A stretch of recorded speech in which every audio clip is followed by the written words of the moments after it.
Thanks, Lascan. I move, as I said, Amendment 1, Amendments 5, 6, 7 and 8.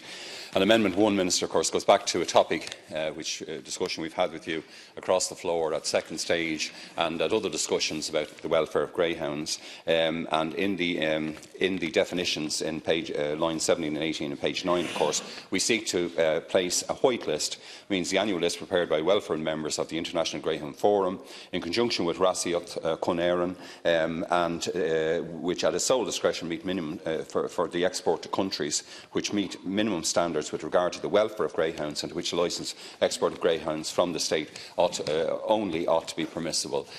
So this again is the basic idea, Minister, of the white list. In Amendment 5 then we proceed obviously again in page 25 between lines 13 and 14, the list of countries to which exports are permissible.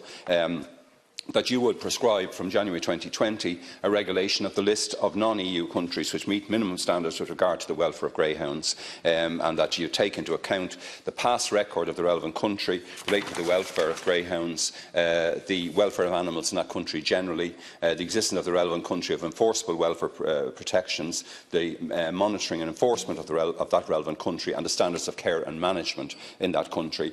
Amendment 6 then, of course, seeks to introduce sanctions for those who have not fulfilled these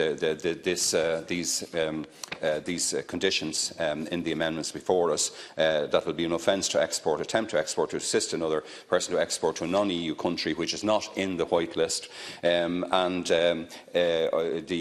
course, it introduces sanctions, summary conviction to a fine not exceeding €5,000 or a term of imprisonment of 6 months, and on conviction and indictment, a fine of €100,000 or imprisonment not exceeding 3 years, or both. And of course, in Amendment 7, and I know you were urged in the Senate, Minister, strongly to accept this amendment, would be an annual report about the export of greyhounds, those exported from the state in the preceding calendar year, a list of every country to which they're sent and the given reasons for the export, and then finally to give you ministerial powers in that regard. As you know, in March, I think Minister, in 2017, I introduced the Welfare of Greyhounds Amendment Bill, which originally sought to create a list of countries to which the export of greyhounds would be permissible. The bill was, of course, developed in conjunction with the outstanding animal advocacy body Dogs Trust Ireland, and the intention was to put a stop to the practice of greyhounds being sold on in secondary exporting to countries where little or no welfare standards. And that private member's bill, as you know, Minister, is still on the floor of this House, but in the event, because the Greyhound Racing Bill had come forward first, we believe that you should now accept the principle of my bill and place it in the heart of the bill in front of you.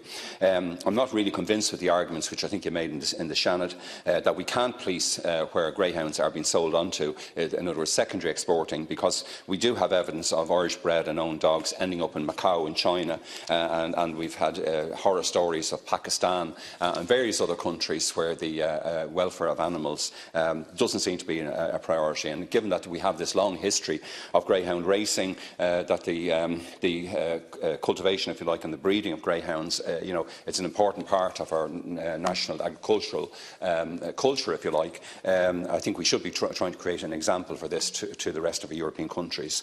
You told me, I think in March, you said the board proposes, I quote, to expand the existing code to include provisions with regard to best practice when exporting greyhounds. I think this was your basic response to our amendments in Shannon, which the Civic Engagement Group, of course, and in particular, all of those senators and Senator Lynn Rowan, I think, actually made the main case. But I mean, I'm looking at the code here in front of me, Minister, and of course, it does lay down very important principles in regard to how dogs are kept, exercise, environmental, the husbandry issues, housing, and above all, I suppose, the freedom from hunger and thirst, freedom from discomfort, freedom from pain, injury and disease, freedom to express normal behaviour, freedom from fear and distress, and they're good issues. They're good principles that are in the code, but you haven't incorporated it into this legislation. And Minister, it is just a code. We want a statutory system whereby our dogs are protected, and they're protected even with secondary legislation.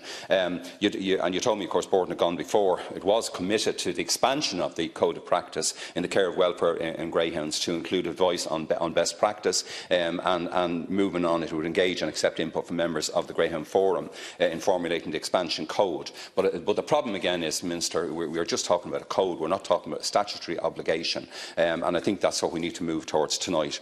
There's also no mention, of course, in the code, as I said, to exporting greyhounds or indeed the sale of greyhounds. And I know in a different part of its website, the current IGB has a statement regarding export controls, which state, and I quote, "While IGB doesn't have a statutory remit in relation to export controls for greyhounds, we expect owners to apply the principles set out in the Code of Practice when exporting greyhounds," and then give specific advice from the IGB to owners. But as I've already said, there's no mention of the exports in the brief code, nor does it tell owners what repercussions there will be, if they don't adhere to the standards that this Dáil and we, generally a nation of animal lovers, that we expect them to follow. You remember in Dáil Éireann, of course, my colleague Senator Lynn Ruane, she rightly referenced Articles 34 and 35 of the Treaty of the Function of the European Union. This is, Minister, in relation to secondary exporting. And Senator Ruane, of course, said that in order to address maybe concerns that you would have about secondary exports, she suggested that Ireland could request a derogation under Article 36 of the Treaty of the Function of the European Union, TFEU. And Article 36, of course, provides exceptions to EU trade rules if there's justification on certain grounds. And, Minister, those certain grounds include public morality, public policy or public security, or the protection of the health and life of humans, animals or plants. Minister, as I said, and colleagues will mention it, we've had ongoing horror stories of the mistreatment of our dogs in different countries around the world. The PETA website, for example, the Greyhound Welfare Charity, said there were over 15,000 reported injuries of racing greyhounds between January 2006 and April 2017. Injuries included broken legs, broken backs, head trauma, electrocution.